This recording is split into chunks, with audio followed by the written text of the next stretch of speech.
আসসালামু আলাইকুম গাইস। তো বলেছিলাম যে আমাদের পিছনে একটা রুম হচ্ছে, তো যেটার জন্য হচ্ছে আরও ইট বালু মানে ইট বালু আনা হয়েছে, সে ধুলাবালিও আনা হয়েছে কিছু ওইখানটাতে রাখা হয়েছে। আর এই যে পোতা,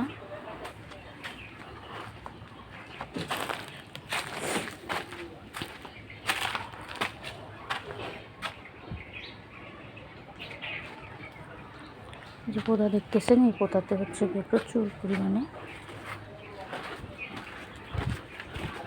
ধুলাবালি, তারপর হচ্ছে 3 গাড়ি সুরকি, 2 গাড়ি ধুলাবালি দেওয়া হয়েছে। তবু কম পড়ে যাবে বোধহয়, এই কারণে হচ্ছে ওই পাশে গর্ত খুঁড়ে মাটি ওঠানো হচ্ছে।